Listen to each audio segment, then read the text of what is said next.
that come across in life. Yeah. So one moment. Yeah. When I was young, maybe when I was in high school, I had this notion that I will score a lot of marks in all the entrance exams or whatever exams comes my way. I will score a lot of marks and will get top ranks and accumulate a lot of wonderful degrees and get a wonderful job and probably earn a lot of money. And probably that will give me a lot of happiness and satisfaction. That was the notion that I had when I was in high school, maybe even in early parts of my college education.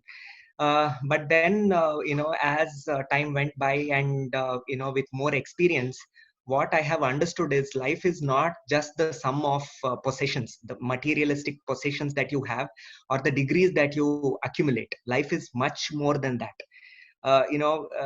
It's sadly I have seen people who are extremely intelligent. I mean, their IQ is really good. They are brilliant people. Technically they are very sound, but they struggle when it comes to leading a happy life or when leading a satisfied family life.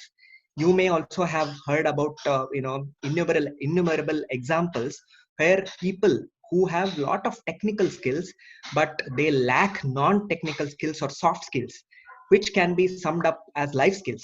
So that makes it very difficult for them to lead a very satisfied life. As Dalai Lama has told, human happiness and human satisfaction must ultimately come from within oneself.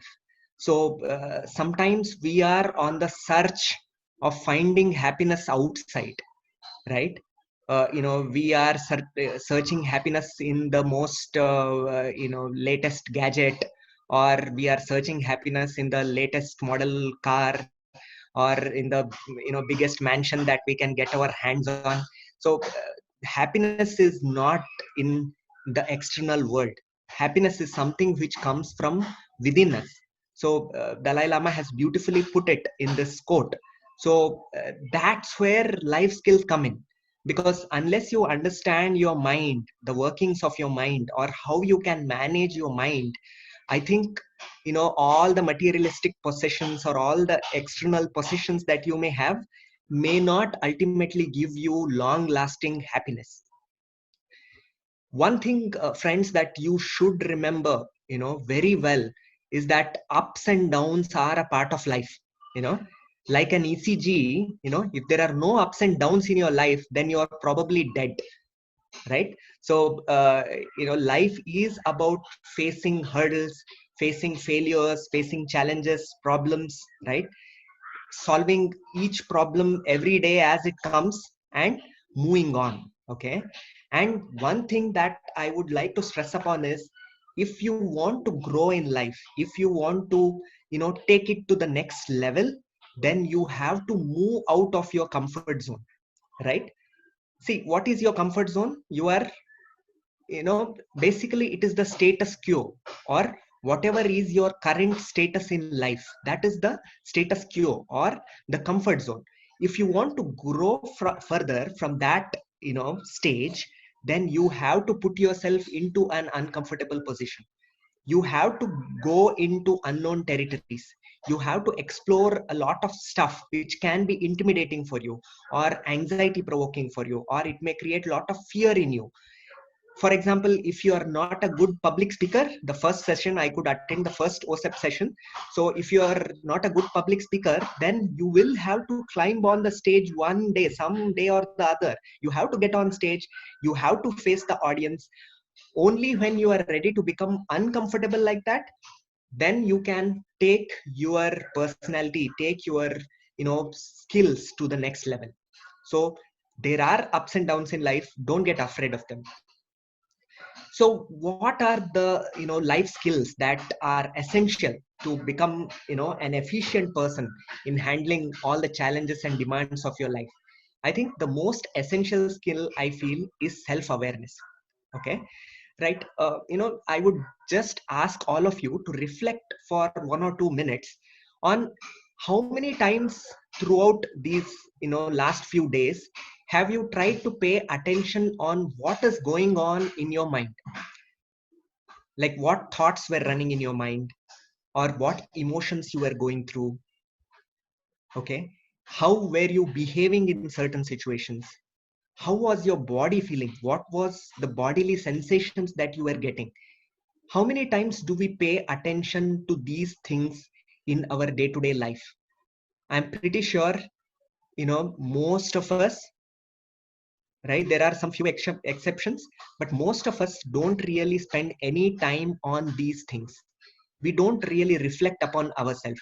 So self-awareness is an extremely essential skill to manage ourselves, manage our emotions, manage our thoughts, and also understand how our mind works, so that we are in charge of our mind and we don't become slave of our mind in turn. Okay. So what are the steps that you can take to become more self-aware? One is, you can develop the skill of self-reflection, right? So at least few minutes in a day, sit in a quiet place and try to recollect whatever went throughout the day, whatever happened in your day, and try to reflect what was going on in your mind. I mean, what were the thoughts that were coming to your mind, what emotions you were going through, how did you behave in a particular situation, how was your body feeling in a particular situation, and whether you did the right things, what could have been done better, what could have been, whether you could have thought of that particular situation in a different way.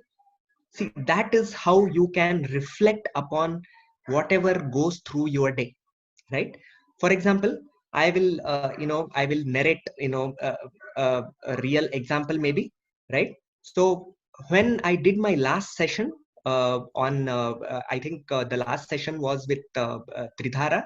So I was just trying to reflect upon whatever concepts I have addressed, where I could have been, better in terms of whether I made an effort to make the audience understand the concepts very well, whether my language was good, whether my body language was good, whether I was able to communicate the message very well. So if I can reflect upon myself, like that, then I can improve whatever skills I have, I can enhance them. All right. And you can become self-aware by asking feedback, right? So whenever right, if for example, if you're given a presentation in your office, you can ask your friends, what did you do great, what went wrong, where you can improve upon. So always ask feedback from your friends. Also, try to monitor the self-talk that goes on in your mind. Okay. We all have a voice in our head which is running all the time. Okay. So I don't know whether you have noticed, most of us would have noticed it. For example, if I am going on stage to deliver a lecture, I may get a thought in my mind that you may forget something which you have prepared, or there is such a huge audience. Will you be able to manage the audience? Will you be able to keep their attention? Or the voice in my head may tell you will fumble during the lecture, or it will tell your mouth is dry, man, everybody can notice that you are becoming anxious. So the voice in our head keeps on telling something or the other all throughout the day. But many times all the things that are going on in our head, or whatever the voices are running in our head, may not be completely logical, or may not be facts, right? They may be just opinions of our self. Okay. So how do we develop these opinions, or the critical opinions in our head? It's because of our experiences during the childhood, or how our parents have taught us, or how the society has behaved with us, or our friends, family, all the experiences that we have had with all of them, all that influences our thought process. And we have this, you know the self talk happens, the conversation happens with us. Okay. So you should monitor the conversations that happen in our mind. And if there are some very harsh and critical voices in your head, which may be telling some unrealistic stuff about you, then you should probably tell yourself that these are not true, and let me be more compassionate towards myself. Okay. And The last thing is, you should always question your decisions that you take throughout the day, or the tasks that you do, or the activities that you do throughout your daytime. You should question those decisions and those steps that you have taken, whether I did this correctly, right? I raised my voice when I was speaking with my brother. Was that the right thing to do, right? Could I have handled the situation in a better way? What went wrong, right? So you should question your behaviors and your thoughts and your decisions all the time. So by doing all these, or by taking these steps, you can be more self-aware of yourself. Next important skill that all of us should learn is something known as empathy. So what is empathy? Empathy is the ability to put yourself into the other person's shoes and try to understand the situation from his perspective. Okay.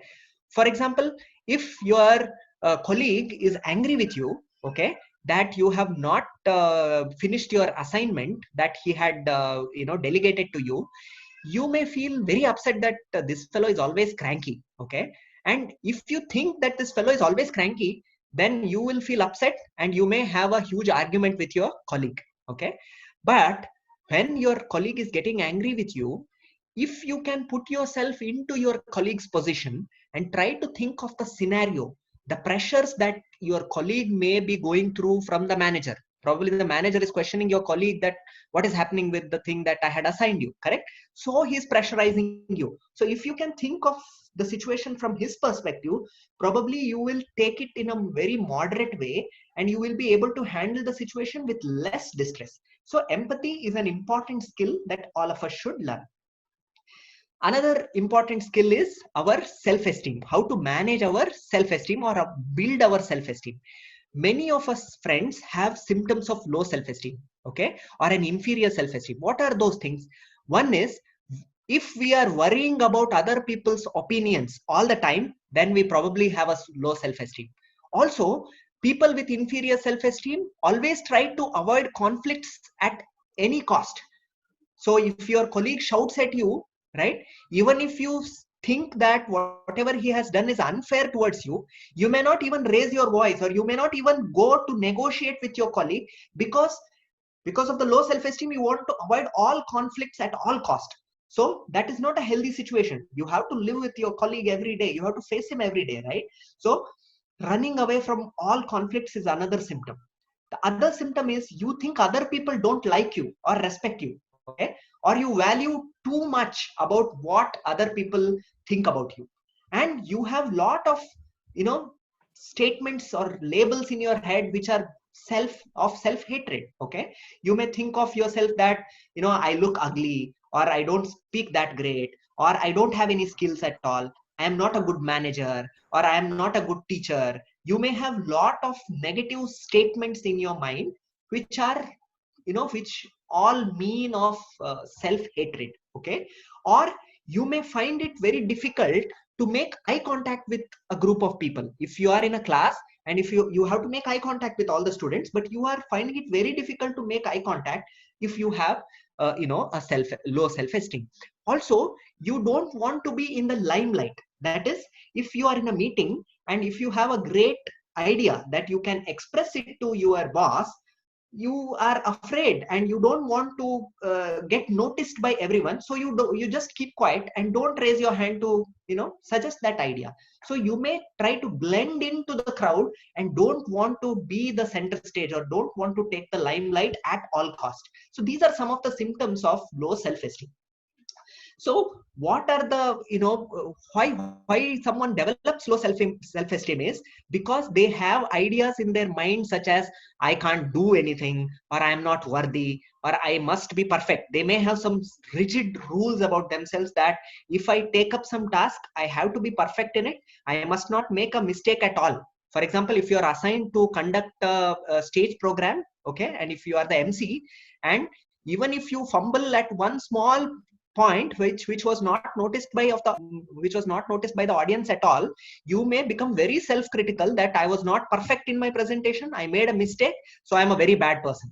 So, or you may have thoughts such as, I'm not good enough, or nobody loves me. If you have these kind of thoughts in your head, definitely you will feel very bad about yourself and you will develop a low self-esteem. Now, what is the problem with having a low self-esteem? If you have a low self-esteem, it will lead to negative thoughts. And if you have negative thoughts, then you will be very anxious when you are performing anything. And if you are anxious, your performance will go down because of the anxiety. And because you are unable to do the, if you are unable to handle the situation well because of the high anxiety and poor performance, you will again label yourself that you are a failure, that you did not do it perfectly, whatever task was assigned to you. And that will lead to a lot of self blame, and again that will contribute to the low self esteem. So this vicious cycle of low self esteem, you have to understand, my friends. And how you can try to build your self esteem is, try to take a piece of paper and try to jot down all the notions and labels you have about yourself in your head. Notions that you have about your external appearance, that my hair don't hair doesn't look nice, or I am very fat, or I am very thin. Or notions that you may have about your strengths and weaknesses, that my voice is not good, or my public speaking abilities are not good, I am not a good manager, I am not a people person, or I am not a good husband. Notions that you have about your strengths and weaknesses. Also notions that you may have about the roles that you play in your life. What roles do you play in your family? What role does you play in your life of your colleagues? Or what roles do you have in your society or community? If you don't think that you do, you contribute in a good manner to your family, or to your job, or to your community or society, then definitely you will develop low self-esteem.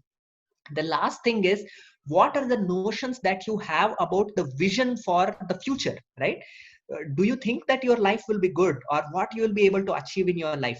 Sometimes we have negative thoughts, such as I will not be able to achieve anything in my life, or I will be a very worthless person in my life, I will not be able to do good things in my life. If we have certain notions about our future or vision for our future like this, then definitely that will contribute to low self-esteem. So my friends, I would encourage all of you to sit down today after this webinar, take a piece of paper and try to write down all these things, and try to analyze if you have a low self-esteem because of certain illogical notions, which may not be true also. If you have notions like this, try to address them so that you can build your self-esteem. Next thing is self-confidence. Okay, so how you can build self-confidence is, see, we all have some dream or some ideal that we want to achieve. For example, if I want to be a great public speaker, that is the ideal that I have a dream that I want to be a great public speaker. But if I am afraid to go on stage at all, or if I am afraid to probably join some clubs to do some debates, or to join some clubs like the Toastmasters clubs, or go and present something in front of few people, if I'm afraid to take up some task like that, what will happen is, I have a dream and I'm not doing anything to do, I'm not doing anything to achieve that dream. So if that gap widens between our ideal self and our reality, then our confidence comes down, right? So what you can do to build your self confidence is, make a list of things that you desire in your life, or make a list of goals that you have in your life, so that you feel good about yourself. So those goals, try to take baby steps so that you achieve them, right? Just think of the smallest thing that you can do every day, day in and day out, okay, so that you can reach there. So what will happen is, the gap between your ideal self and real self will narrow down, and that will boost your self confidence, right? So going on, always remember that being mindful is a very important skill. Many of you may have heard about what is mindfulness. As depicted in the picture, a man is taking a dog for a walk in the morning, okay, and what the dog is thinking is, the dog is only enjoying the beautiful sunrise, and it is looking at the scenery that is there in front of it, okay. Whereas the man he is thinking about his girlfriend, he is thinking about the loans that he has to pay, he is thinking about the problems with his gadgets, he is thinking about the bank EMIs that he has to pay by the end of this month. So he is not in the present at all. Okay, so his mind is full. Okay, whereas the dog is completely enjoying the situation, so the dog is mindful here. So many times what happens is our minds are full with unnecessary thoughts, and our mind is not in the present moment. So my friends, I urge all of you to be here and now. That is, try to be in the present moment. Okay, how can you try to be in the present moment? Use your five senses. That is, look around you, what is there, right? I can look at the beautiful painting that is there in front of me, or I can try to smell the aroma of the uh, uh, tasty coffee that my wife has made for me, or I can listen to the beautiful sounds that is coming outside from the garden, from the birds. Okay, so you can use all your five senses to bring your mind to the present as much as possible. Okay, and my friends, present is a very safe place. Okay, if you are too much into the future, you become very anxious. If you are too much into the past, you may become sad. But if you are in the present moment, you can be really satisfied and happy. So always try to remember that my mind should not be full with lot of stuff. Let me try to be in the present moment as much as possible, and try to indulge in whatever I can do right now. Right, be alive in this present moment as much as possible.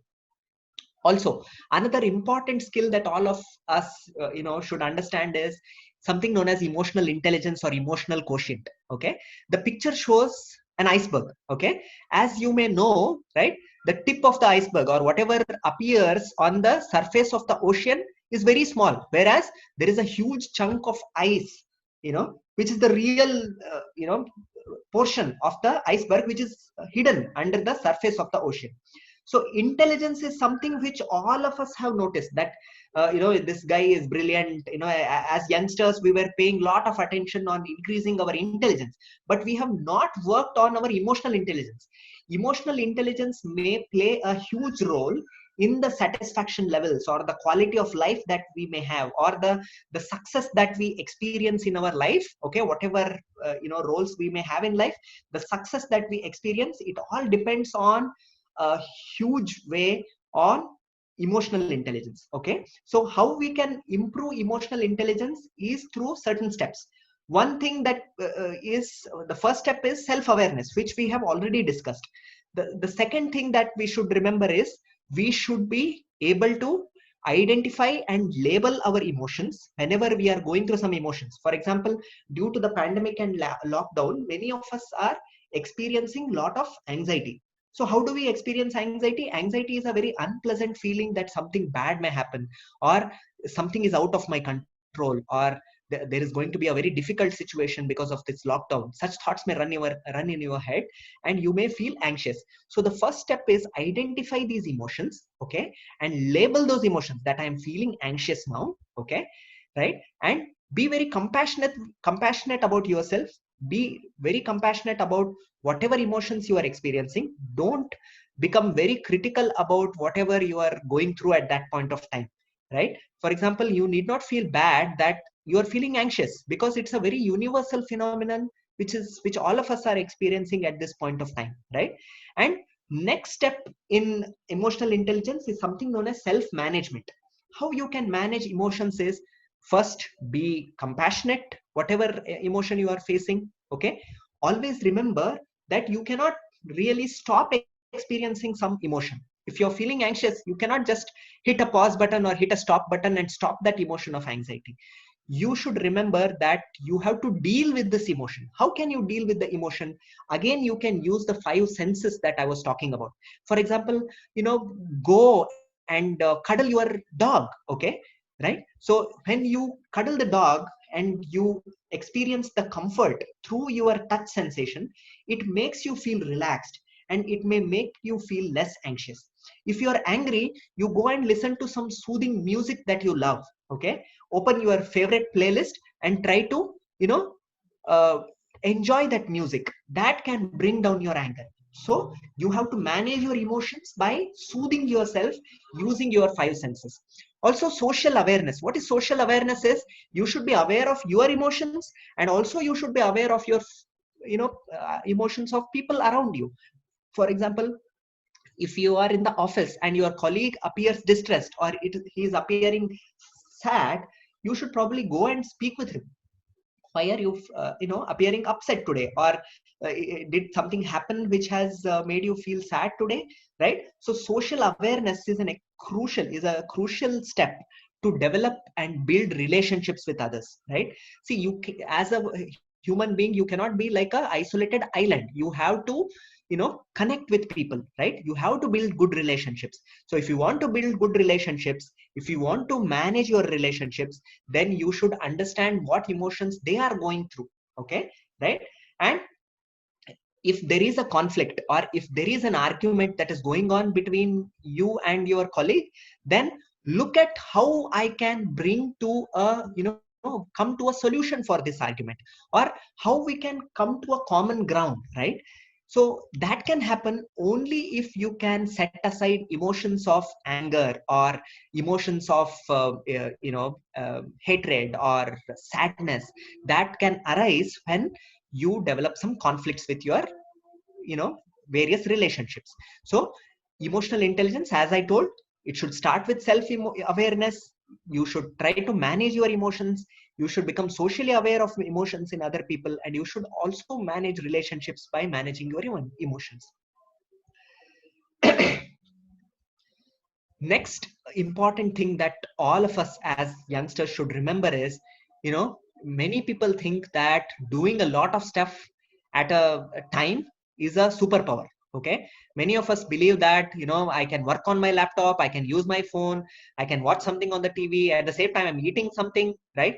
So multitasking will lead to deterioration in the quality of the work. As you can see in the graph, if you are a person who uses a lot of multitasking, then the quality of your work will come down. Other thing that you have to remember is, doing lot of tasks at one time can put a lot of strain on your cognitive reserves or on your mind. Okay, think of your mind or brain having a limited amount of energy.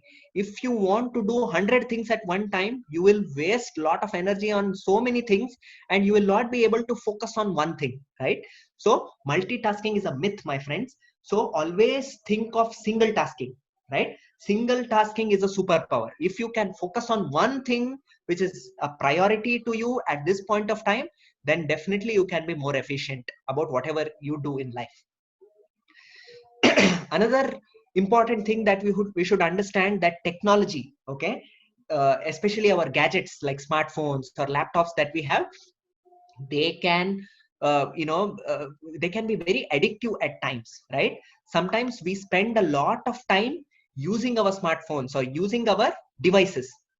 We should become very smart, and you should devise ways by which you can restrict the usage of your smartphones.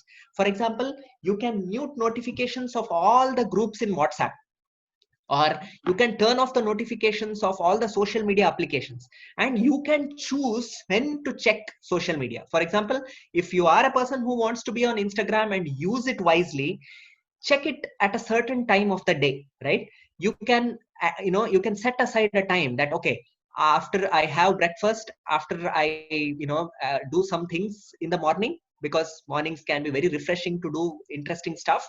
After I do everything, maybe in the afternoon I will sit for half an hour or an hour and set aside some time to look at my social media timelines or what my friends are sharing, or use that in a wise way. So you have to devise your own ways to restrict the usage of smartphones and technology. Okay, because technology or these devices can be like a two-edged sword. If you don't use it wisely, then definitely you will end up wasting a lot of your precious time in that.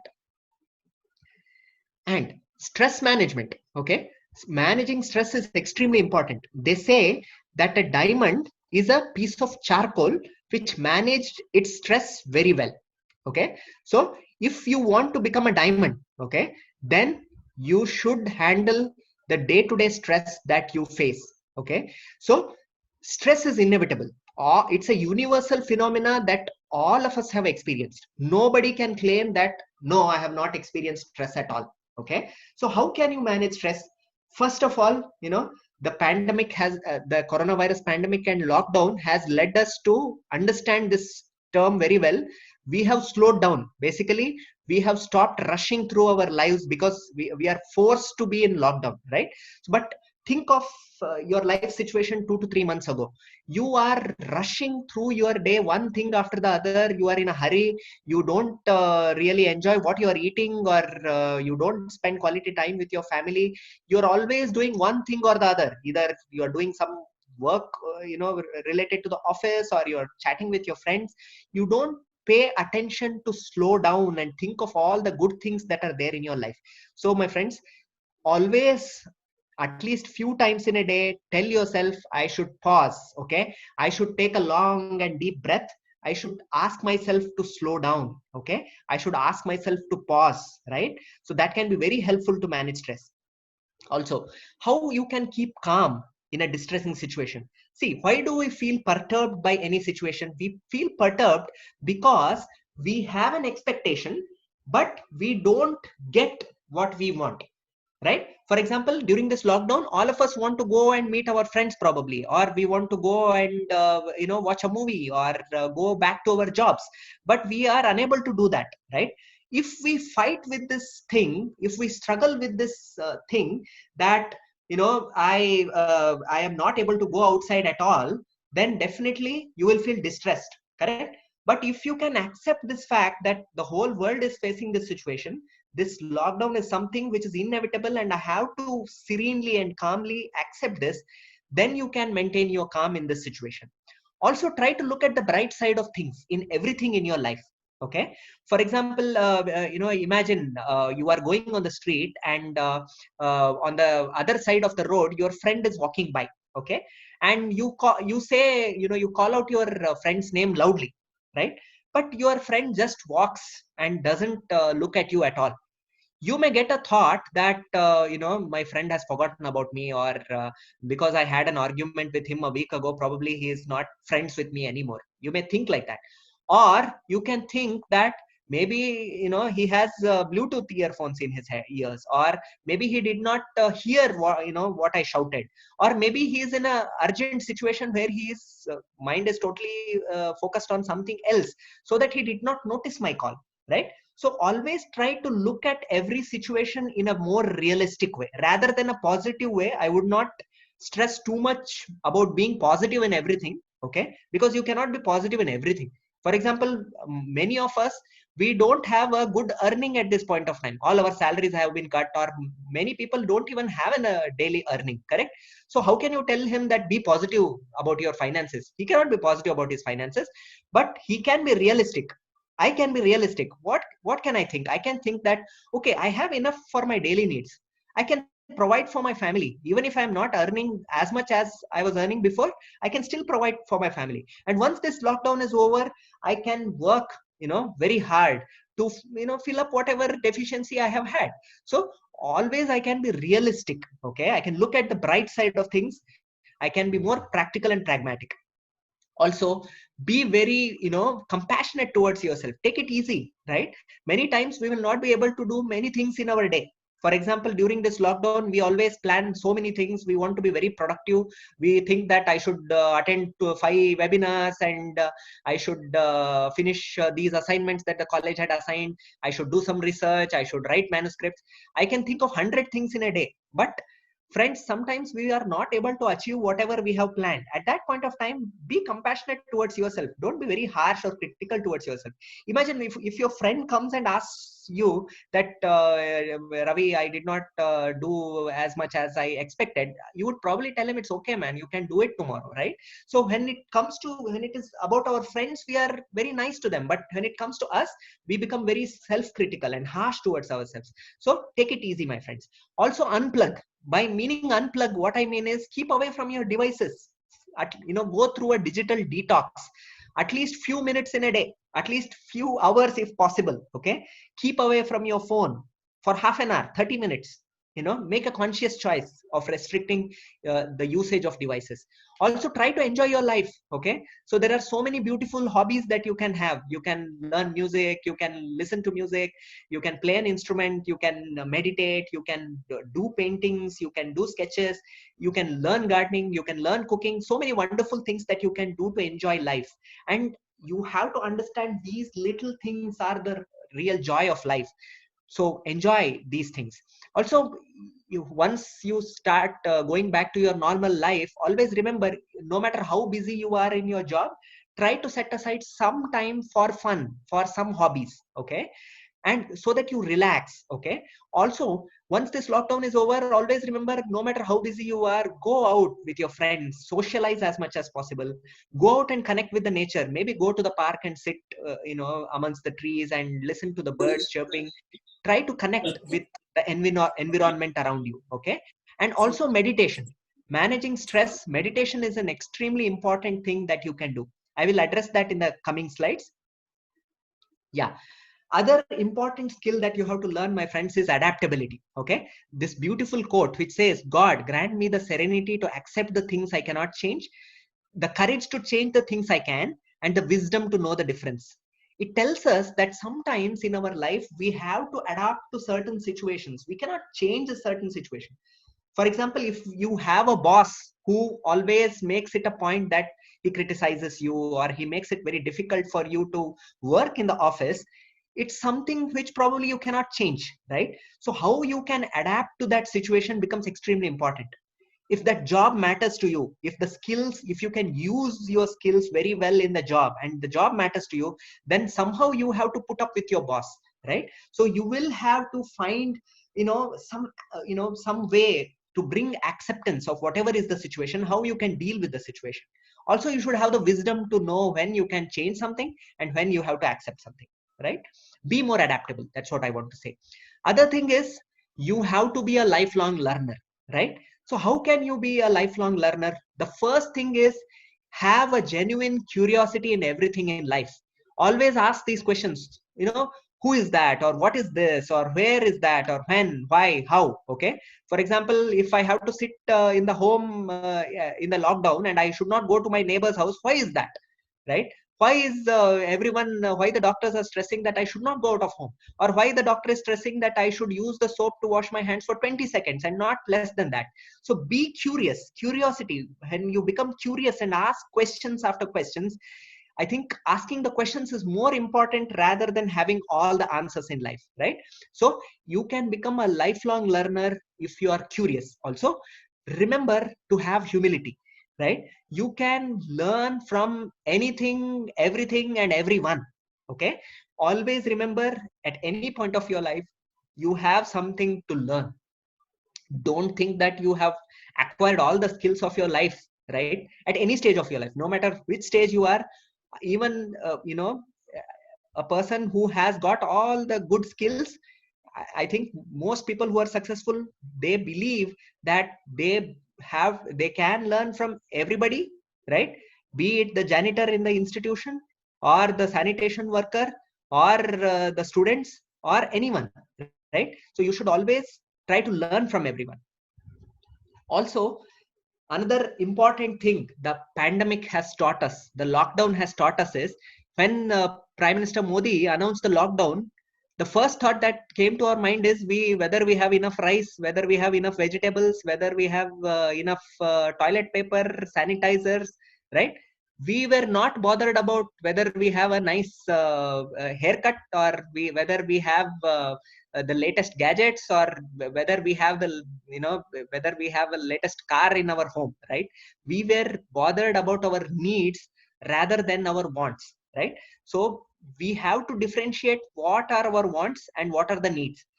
Friends, there is no end to the wants or desires that we have in our life, right?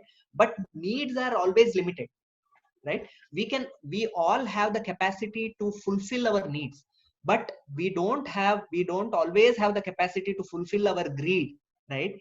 We don't have the capacity to bring satisfaction to the never ending list of desires that we have in our life. So always try to differentiate between wants and needs. Okay, and try to achieve your needs, okay, rather than going behind desires. Because if you are chasing your desires too much, you may feel frustrated, you may feel disappointed at every stage of your life. So see, these are the important tools that you can use to improve your mental health. What are the tools that you can use? One is journaling. I told you in the beginning that you should become more self-aware. You should reflect on whatever has happened throughout your day, correct? So what you can do is you can develop this habit of noting down or journaling whatever has happened throughout the day, right? So I can note down all the incidents that happened in my life today, and I can note down like what did I do well in my lecture today, or what things went wrong, or what are the things that I can improve upon. So, or if I had a bad incident at the office, how did I feel at that point of time? Could I have handled the situation in a different way? Can I think of the situation in a different way? So journaling can give you lot of time to self reflect and become a very self aware person, a very mindful person, okay? So there is an application in Android and iOS, something known as Youper, okay, Youper, which is seen in the picture. So you can use this app to journal your thoughts and emotions that you go through every day, so that you become a more self aware and a self efficient person. Another important skill that you can learn is breathe, okay, something known as mindful breathing. Okay, what is mindful breathing? Mindful breathing is you are breathing 24/7, okay, you never stop breathing, okay, but we never pay attention to our breathing. So what you have to do in mindful breathing is try to pay attention on how you are inhaling. You can use a picture like this. I have put a gif in the slide, inhalation, exhalation. You can inhale and the gif says inhale, and you can exhale and the picture says exhale. Okay, you can use a cue like this, okay, or you can use counting, like you can count 1 2 3 4 5 6 for inhalation, and 1 2 3 4 5 6 7 8 for exhalation, something like that, whatever suits you. But the important thing is you have to pay attention on your breathing. That is, you have to experience how the air is going inside your body, air is going outside when you're exhaling. Okay, what usually happens when you try to do this kind of a breathing exercise is you observe that your mind is wandering here and there. You're not able to stop your mind at one place. But the idea is, my friends, don't try to stop your mind. Wandering mind is the nature, is the true nature of the mind. Okay, but when your mind is wandering, you observe that and try to bring back your attention to the breathing once again. Okay, so no matter how many times your mind wanders from the breathing, bring back your attention to the breathing again. Okay, and during the process, be very compassionate. Okay, and don't sit for the meditation, for doing the breathing meditation, with any set expectation that I should feel relaxed at the end of this, or my mind should stop, the thought should stop. Don't start with an expectation like this, because that is not the idea of doing meditation. Even people who have meditated for years have vouched, have told that the idea is not to stop the medication, not to stop the thoughts, right? It is to experience these thoughts, become more aware of the thoughts. Okay, so a simple act of paying attention to your breathing can make you understand whatever is going on in your mind. It can it can help you understand how your mind works, what thoughts run your mind. Okay, what emotions you are going through, how your body behaves, whether you are having pain in your neck, whether you are having some tightness in your chest, or whether you are having some pulling sensation and pain in your legs. So it can help you understand your bodily sensations. Okay, so a simple act of mindful breathing can help you like that. Also, if you're interested, you can download an app called as Headspace. Okay, this is a guided meditation app, a mindfulness meditation app, which can help you to become more self-aware. Okay, so these are some of the tools that you can use to develop the skills of self-reflection, self-awareness, empathy, emotional intelligence. All these skills can be developed by doing these simple tasks of journaling, doing breathing meditation, and doing mindfulness meditation. So to do a quick recap of things, I'll just come to the first slide. Sorry. So the first skill that I talked about was self-awareness. So try to do self-reflection, ask feedback from your friends, monitor your self-talk, monitor the voices in your head, the critical voice in your head very compassionately, question your decisions. Okay. Also be empathetic, put yourself into the shoes of the other person and try to understand the situation from their perspective, which will help you to manage your emotions and manage your distress in a better way. Okay. Also try to build your self-esteem. If you are a person with low self-esteem, I would ask you to do an assignment today.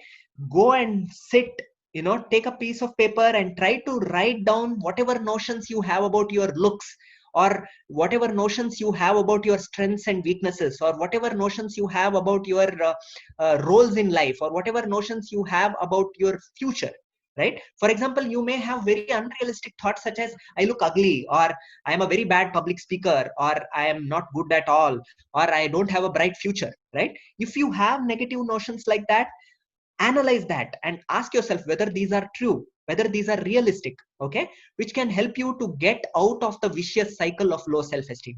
Also, my friends, try to make a list of goals and desires that you have or ambitions that you have, and take baby steps so that you can go from your real self to the ideal self that you dream of. Okay, which will help you to boost your self confidence.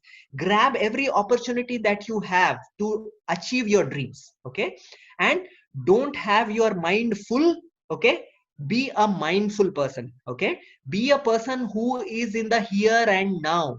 Be a person who is in the present moment, who lives the moment fully. Okay, also remember that emotional intelligence, that is identifying and labeling your emotions, understanding emotions in you and the others, and try to manage emotions using your senses. All these things are extremely important to have peace of mind and also have good relationships in your life. And multitasking is a myth, my friends. Stop multitasking. Make it a motto of your life. I will always try to single task. Focus your attention on one task whole and soul. Also find ways by which you can manage devices and technology and internet. Okay, if you are unable to use it wisely, it is a two-edged sword, double-edged sword, which can really take you to the path of difficulties. Also try to manage your stress by slowing down, and try to keep calm by accepting whatever God has given you. Right? And try to be very practical and realistic in your thinking. Right? And be a little optimistic whenever it is possible. Take it very easy. Don't be very critical about yourself. Try to unplug from your devices once in a while. Have some hobbies, have some fun, go outside with your friends, socialize better. Also meditate every day. Okay, be a person who is flexible and adaptable. Right? Have the courage to change things which you can, or have the peace and serenity to accept things which you cannot change. Have the wisdom to differentiate between both. Always be a lifelong learner. Ask, be very curious, with have a humility that I can learn anywhere, I can learn from anything, I can learn from any person. Okay, and always remember, look at fulfilling your needs. Okay, and restrict your wants. The list of desires and wants may be unending. Also, it keeps changing with your time. Right? You buy a nice car, after few months it has become the old car. Right? So there is no end to desires. But if you think of a car as a mode of transportation, I think no matter how old is your car, you will just be satisfied with it. So differentiate between wants and needs. Also journal, my friends. Try to use app if you're a tech savvy person. If you are old school, and I would recommend that, have a diary and try to journal your thoughts, and by reflecting whatever has happened throughout the day. Also always remember, wherever you are, you can use the simple technique of breathing. By paying attention to your breath, you can develop empathy, you can develop self reflection, you can develop self awareness, and you can develop these nice self help skills, life skills, by doing this breathing meditation. Also, you can try app called as Headspace for mindfulness meditation. In the end, I would like to say, my friends, no one is you. Right? And that is your superpower. right? See, we all have imperfections, we all have problems, we all have difficulties, we have deficits, right? We have to accept them, right? There is nothing wrong in that. If everyone was the same person, life would have been a boring hell, right? It would have been very monotonous. We don't want that. Whatever imperfections we have, whatever problems we have, we are unique, and that is your superpower, right? I would like to end with that, and I'd be very happy to address all of your questions. I anticipate very active participation. Over to the moderator. Yeah, thank you. Thank you so much. That was really informative presentation, sir. So without wasting much time, I start taking questions. Yeah, happily we have only 2 questions in the chat box. I request participants to raise questions in the chat box. And also you can unmute yourself and raise your concern. So here I go with the first question from Chandra. Sir, is it really possible to read a person's mind by his face? Because people tell face is index of mind. Correct. So see, I am a psychiatrist. So you may have a notion that I read people's minds every day, right? That's absolutely wrong. Okay. It's rubbish, in fact. Nobody can read other person's mind. It's only for the movies, right? So yeah, you can make a fair guess by looking at somebody's expressions. But I have gone wrong many times just by looking at a person's expression and trying to judge what they are going through, right? You may have seen people who are suffering may have a smile on their face. You cannot identify people who are going through some tough time just because they have a smile on their face. You cannot just stop there thinking that, okay, this guy is having a nice life, why bother speaking with them, right? Always try to connect with people, right? If you can provide a safe space, right? For example, if you want to connect with your closed one, like if I want to connect with my partner, I should be very non-judgmental and I should give a safe space to her so that she can talk all things that are running in her mind, right? Only then I can understand her mind. Otherwise, nobody can read anybody's mind just by looking at somebody's face, right? You can become more presentable, okay? You can probably impress someone. You can give a good first impression probably by your facial expression, but will you be just happy with just a first impression, right? Just my happy face would not be enough for giving you a good webinar, right? I should have content, I should have some skills so that I can communicate to you, right? So just impressive outlook is not enough. Content is important too. Presentability is important, yes, right? So nobody can read to put it very simply, nobody can read another person's mind. It's hocus pocus. Yeah, thank you, sir. Thank you. Yeah, I think you have got an answer. Next question from Smriti. How to empathize with egoistic people? Right. Yeah, this is a tough question actually. So many times what happens is you find that there will be a set of people who have very narcissistic traits. What is narcissism? A person who has very high regard of himself, right? A person who is a narcissist will be too boastful about themselves. They think that they have wonderful capabilities. They feel that they are superior to everyone. Okay. So what will happen is they will only follow people who are yes men and who will probably praise them or tell good things about them. And the moment they face some criticism, they will become, because they have such a very fragile ego, that they will become very frustrated and disappointed with the smallest criticism that comes across to them, right? So it's extremely difficult to empathize with them. The reason being, people who are very high on narcissism are very low on empathy themselves. As I told, as you saw the picture in the slide, empathy is a confluence of two people, correct? You want the other person to abstractly join with you in their minds, correct? That is empathy, right? So if the other person is not empathetic at all, if he is not able to understand your mental state at all, then how can you empathize with the other person, right? So it's a great challenge even for the psychiatrists to deal people with narcissism. So but I would say not every egoistic person is narcissistic. Don't come to that conclusion also, okay? No, every person who just has some ego, all of us have ego, right? We all have some amount of notions that some maybe some good ideas, maybe something exaggerated. Okay, all of us have an ego, right? So what steps you can take is, you be very realistic. You manage your emotions when you are handling that person, so you don't get angry or don't get upset in the beginning, right? Just tell yourself that, let me observe my emotions, let me not get carried away by my emotions and tell something which will probably worsen the situation, right? So another important thing is, if a person is egoistic, make it a point that you listen to whatever they are saying first. Give a very honest listening to whatever they have to say first.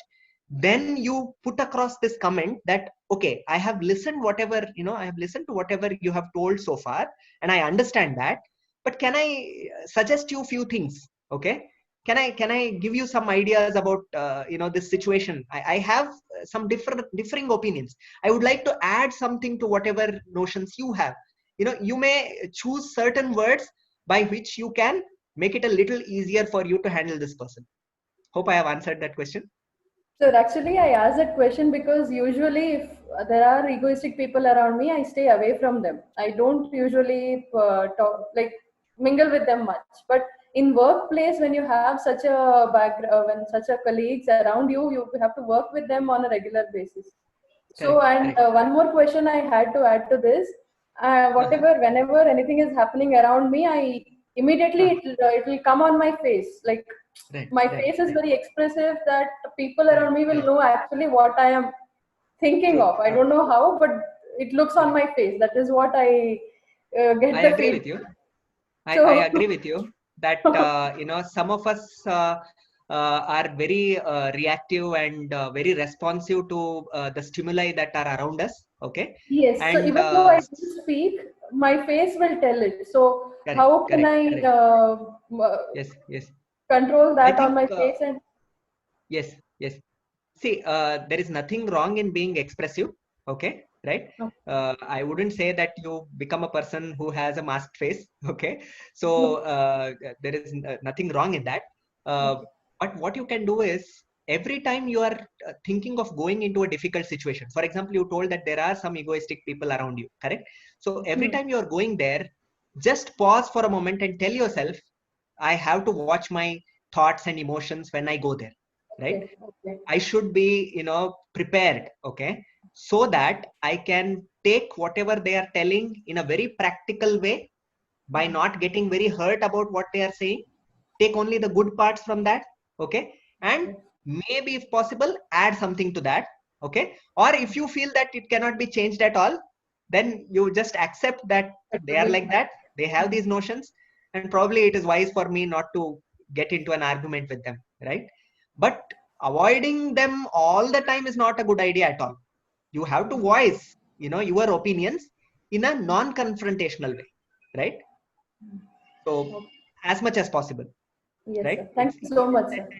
Because Yeah. these are the set of people who create this kind of a turmoil inside you. The moment you are around them, it's something like the spider sense in Spider-Man movie, right? Yes, The moment yes. you go near these people, your spider sense starts, Actually, giving yes, alarm, yes, that, okay, this guy is going to create some problem today. So yes. it's very difficult to manage your emotions, but you have to watch, self-reflect, keep yourself calm and handle it. Hope it helped. Thank you, sir. Yes, sir. Thank you, Smriti, for a sensible question. Next question raised by Shruti. Sir, how to control emotions like cry and angry when you are in crowded area or in a meeting? Right. Okay. As I told, one easy way would be, for example, if you're getting angry, probably you should, go away from the point of argument. For example, probably you are getting angry because you are having an argument with someone, right? So rather than just barging out from the meeting, what you can tell is, I'm not feeling that great. Okay, I'm having a difficult time. I don't know, I'm not able to handle my emotions. Give me some time, I'll come back. Okay, you can request like that and go away. Collect yourself, calm yourself down, Okay, take few deep breaths. Okay, and then come back and discuss. If you are angry, right? If you are having some other emotions, as I told, pause. Okay, give it some time, take some deep breaths, do some mindful breathing exercise. Okay, be very compassionate with yourself. Just because you are sad in that moment or you are tearful in that moment, don't become very harsh towards yourself, that oh my god, I am a crying person, I always sob in front of everyone. Don't criticize yourself like that. Be very compassionate about yourself.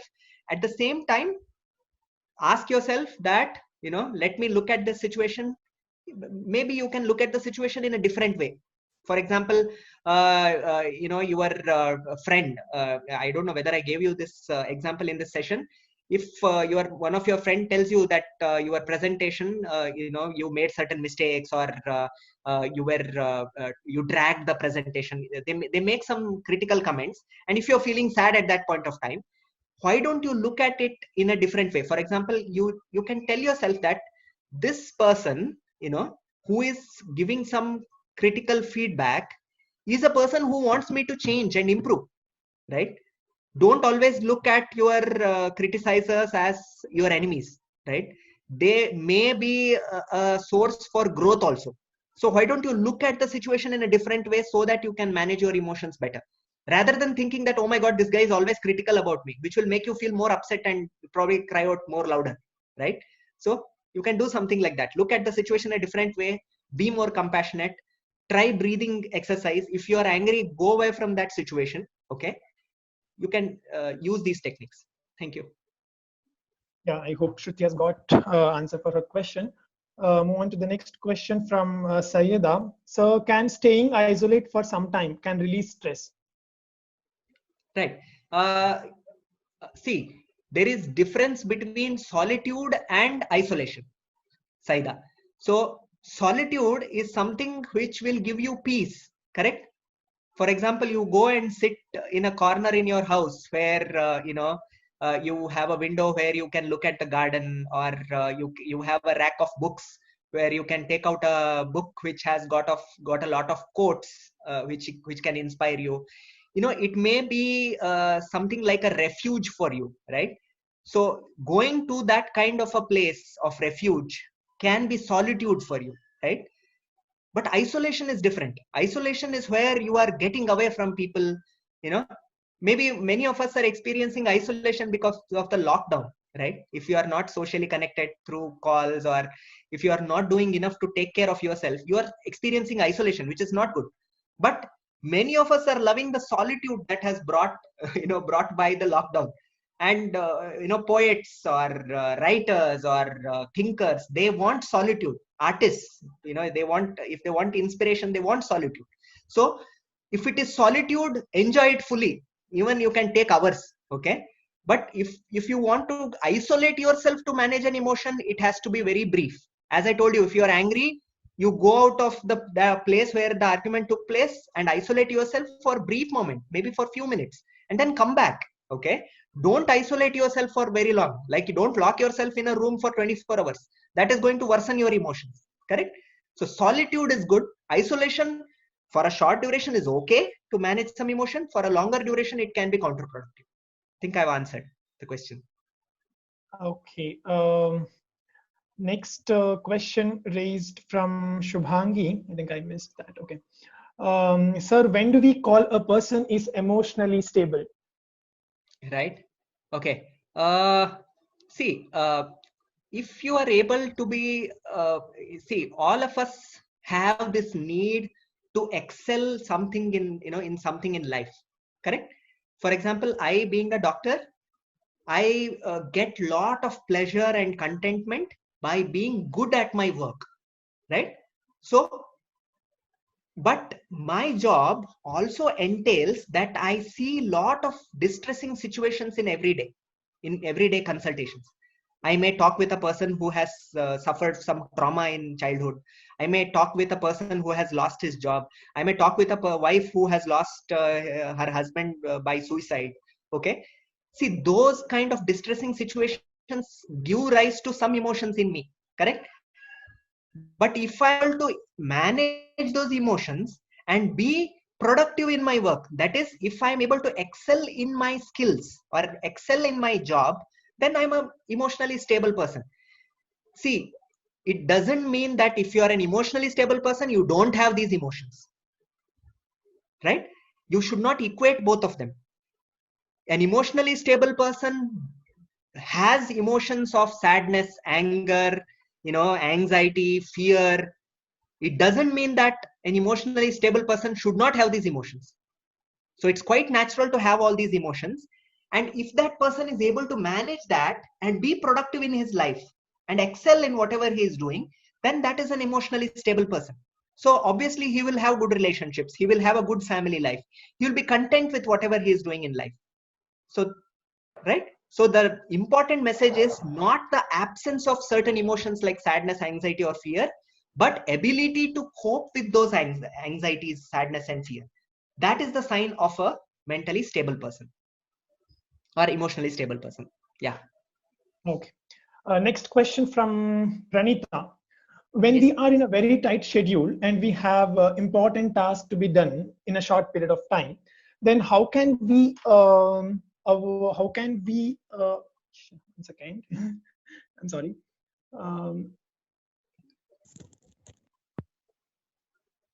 Shubhangi can Hello? tell. Yeah. Hello. How can we avoid ourselves from doing multitasking? Multitasking. Okay.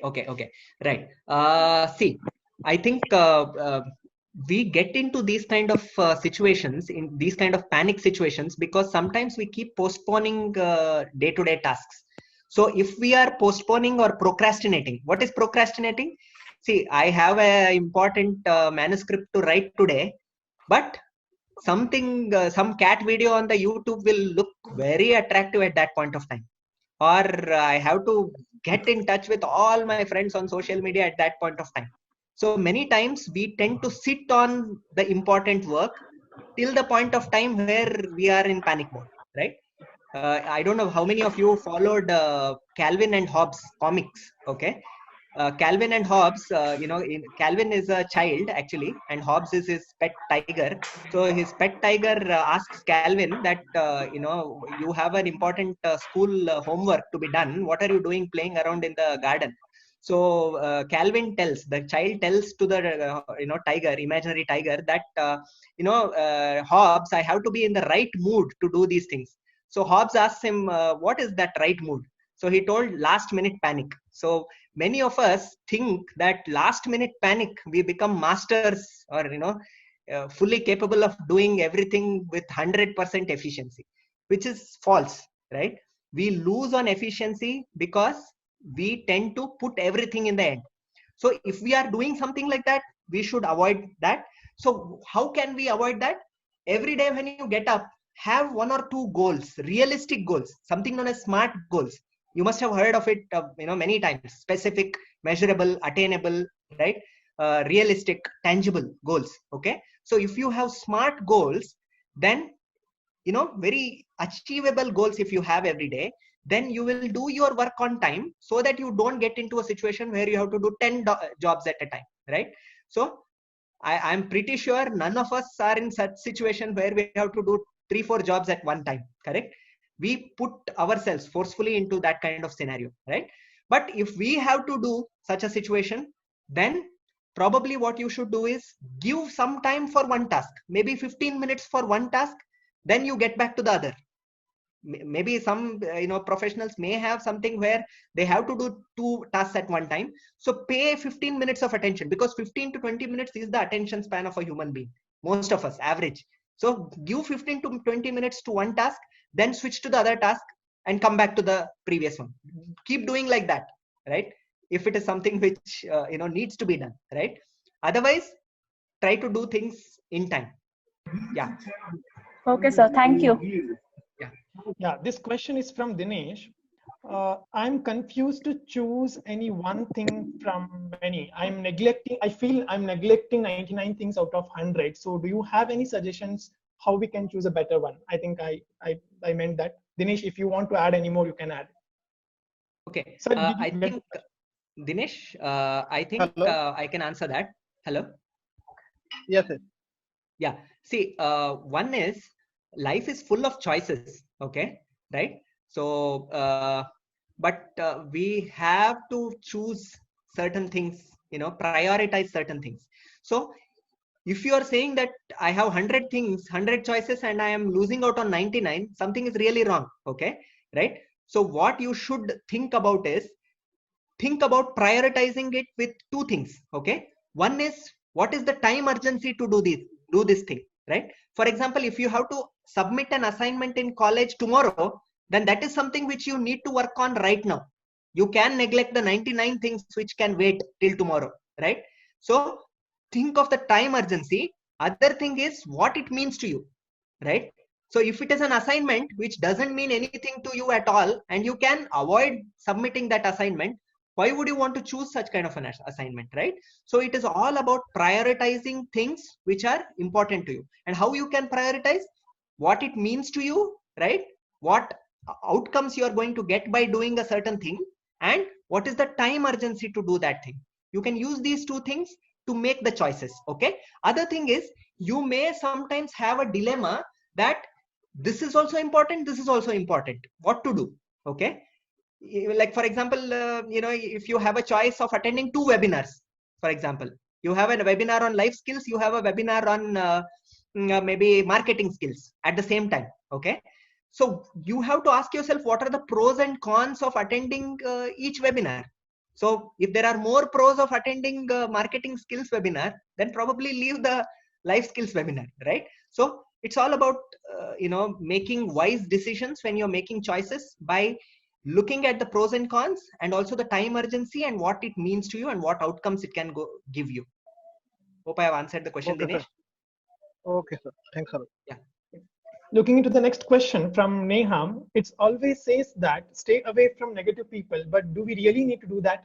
Suppose if a close one is full of negativity, and the only option is to change the person at our own, what should be the first step? One thing is, see, mental health issues are very common, okay? You will hardly find a home where someone is not suffering from mental health issues, right? So whoever has asked this question, I and you are in the same boat, okay, right? So remember that. Don't feel stigmatized. Don't feel your family is any less because one of your family member is going through some tough mental health problem, okay, right? So you have to open up about mental health issues. Opening up is extremely important. Many of us hesitate a lot to open up about our mental health issues. If I ask you in a crowd, whether you want any help from a psychiatrist, nobody would even look at me, okay, because they have such kind of stigma about mental health issues. So realize that it is quite common. There is no problem at all. Open up with your family member and ask them non-judgmentally, okay? Don't make any judgments about them. If they're getting angry, don't judge them that they're an angry person. You just tell them that I am there for you. I can listen to you. Whatever you have, you can open up to me. If you can give a safe and private space for them where they can open up, then definitely you will know much more about them. And then what you can do is, if it is serious, you can take help from a professional, okay, like a psychologist or a psychiatrist or a counselor, right? Or you can only talk and sort out things which are troubling that other person, right? So again, I will stress upon you, there is nothing like there are some negative people around us whom we should avoid. We should remember that we are all made of positives and negatives, yin and yang, okay? We are a mixture of both, okay? So if some of us claim that I am a completely positive person and I'm the best person around, probably narcissistic person, as I told you, right? So we all have our problems, right? So give them that space to express, and then probably things would be easier, I think. Yeah. Okay, sir. I've Thank you. answered that. Yeah. Next question is from Likita. Yeah. So when we lead our life in our own way, but when some person pressurized us to change and push to do as they want, this may change our mental health. So we may feel low at that time. How to overcome such kind of situation? Correct. See, I think what I told you already, you have to be flexible, okay, right? but you should not be a person who would listen to anything and everything that's being told to you. Okay, don't compromise on your values, don't compromise on your ambitions just because someone next to you is telling you to be a different person. Okay, always be you, always be yourself, right? But there will be some exceptional situations where you have to accept the fact that this is something which I cannot change at all, and probably I have to take the bitter pill. Okay, right? But be hopeful in that kind of a situation, that life is very dynamic, life is changing. If you are in a difficult situation, it's not permanent, right? Change is the constant thing in life, right? So your life situation is going to change. If you have been affected mentally, if you have been having mental health issues just because somebody forced you into a particular thing, right? Then open up about it with someone, probably talk about it. Okay, how it was difficult for you, right? Maybe journal about it. Okay, as I told you, reflect upon that, right?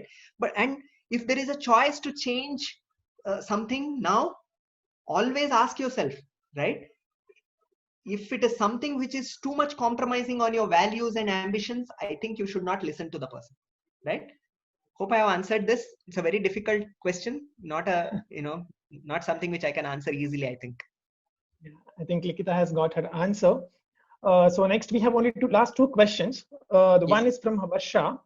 Sometimes I tend to be more conscious in the presence of some people and tend to spoil or decrease the accuracy of my work, which I could have done accurately. How to overcome this?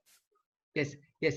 I think, as I told, you may have a set of thoughts when you are in that situation. Some thoughts may come to your mind in that situation. For example, when I was a young boy, okay, I was a very anxious person. Okay, I was extremely anxious. My teachers, I would, I am very grateful to my teachers. They used to drag me to all activities like debates or whatever presentations we get to do, whatever competitions we have. They used to drag me by my collar and push me into doing those things. So I was a very anxious person. Okay, and I always had this notion when I used to go on stage. The thoughts that would come to my mind is, everybody is noticing how my legs are trembling. That is the thought I used to get. Although I was behind a dais podium, giving an Independence Day speech, but still I used to get this thought that everybody must be watching how my legs are trembling, heavily, right? So just that thought would make me more anxious. And when I used to come down and ask my friends, how did I do? 99% of the people did not listen to my speech, of course, the Independence Day speech. And that one or two of them that listened would tell me that you always do a great job, right? So whatever, sometimes we have very rigid perfectionistic rules in our head that I have to do like this, I have to be presenting like this, I have to stand like this, I have to make these gestures. So much rigid perfectionistic ideas that even the smallest of changes that happen in our thoughts and our body, right, that makes us more conscious. We think that people are watching us, people are monitoring us.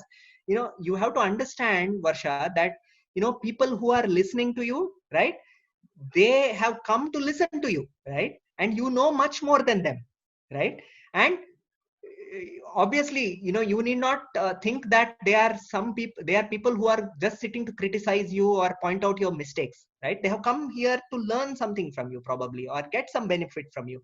So always have that kind of a thought process. Observe, be more reflective person, be more self-aware person. Definitely you can overcome this kind of a consciousness that you have, but it may not go away completely, right? I told you, as a young child I was very conscious. I am still conscious. I am a very anxious and conscious person, right? And you put me in a group of 100 people, I definitely become very conscious in the beginning, right? It eases out as you grab more opportunities, as you present more, as you do more lectures, as you become a better public speaker. Things become easier as you grow. Okay. Yeah.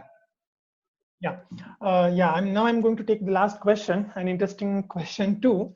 Most of the time, even though I'm sad, I can't cry. It feels really bad when we are sad but can't cry. Once I cry, I feel relief, but tears never fall down. This question actually raised by Chandini.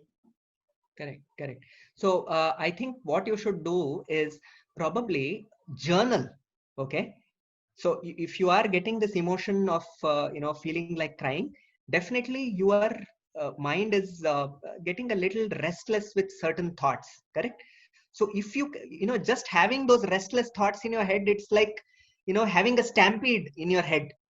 Imagine whole zoo stampeding in your head, inside your mind. Okay, like the Jumanji stampede, you must have seen, right? So it's like that. It's very difficult, right? And you are unable to process your thoughts and emotions. When you are unable to process your thoughts and emotions, you sometimes go into a state where you are unable to cry, right? Many people say that when they lost their loved ones, I did not cry at all, right? They have the dead body in front of them and they are unable to cry, and they suffer because of that. That's because there are so many things running in their head. At that point of time, if they can, whenever they have an opportunity, if they can journal whatever they have written or whatever they have gone through in that point of time, that can help them to ease their pain, okay, and manage their emotions better. Hope I have answered, Chandani. Yeah. Thank you. I know there are still participants are sending questions due to shortage of time. As yesterday, we are going to pass that questions to sir, and sir is going to address personally through the voice message. I will email. Probably you can send me all the questions combined, first and second session. Yeah. I can, because many questions will be common. I can answer and I can circulate. Okay, you can circulate. And two tasks I have for all the delegates. One of the task is you have to write self-reflection journals. Okay, self-reflection journals. The first scenario is you have to reflect upon a disappointment in your life or a loss in your life. Disappointment with your friend or family, or in some situation, whatever disappointment, huge disappointment that you have faced in your life. Try to reflect on that. What happened in the situation? What thoughts were running in your mind? How did you feel? How did it impact your life? And when you look back at that situation, what you could have done better, how you could have thought of that situation in a better way, how you could have behaved in a better way. So write a self-reflection journal on disappointment in your life. And other thing is, try to remember a person who excites you, or who is the most important person in your life, or who is very close to your heart, a family or a friend or someone, okay, or a teacher or somebody, okay. Try to write a reflective journal about whatever thoughts that come to your mind about that particular person, okay, right? So you have to write two self-reflective journals, one on a disappointment in your life, and one about a exciting person in your life. So the second one is on a person, a particular person. The first one can be anything. It can be a situation, it can be a life event, it can be a particular stage in your life, wherever you have faced failure or disappointment, okay. You can send in your reports, self-reflective journals. So we will keep it private, okay. Don't worry about the privacy, okay. So we can announce the winners, okay, whoever write nice journals. Thank you so much for the opportunity. Thank you, Moderator Ganesh, okay, and all the delegates who have been very attentive. Yeah, thank you. Nice Thank connecting you so much, with all sir. of you. Yeah, absolutely. Here also. Here now we are come to an end of this session. I have to say thank you for such a wonderful and informative session. I believe this session will be useful only when we start using this, when we start using all your suggestions or inputs. I request all the participants, let's start from today, in a serious way, so that we can improve ourselves, we can lead our regular life in a happy way. Yeah, I have to say this about Ravichandra sir. Ravichandra sir is a volunteer, a resource person, a guide, a mentor for Akanksha Charitable Trust. He is everything for us. So whenever we come up with such, this kind of program, like a discussion or any talk, so Ravichandra sir will always be open to take a part in that. So thank you so much for all your support and contribution towards Akanksha Charitable Trust. Once again, thank you so much, sir. Very sweet of you, Ganesh. I'm very grateful for the opportunity. Thank you. Yeah, thank you. I learn by sharing. Yeah, thank you. Yes, thank you. And as usual, thank you so much for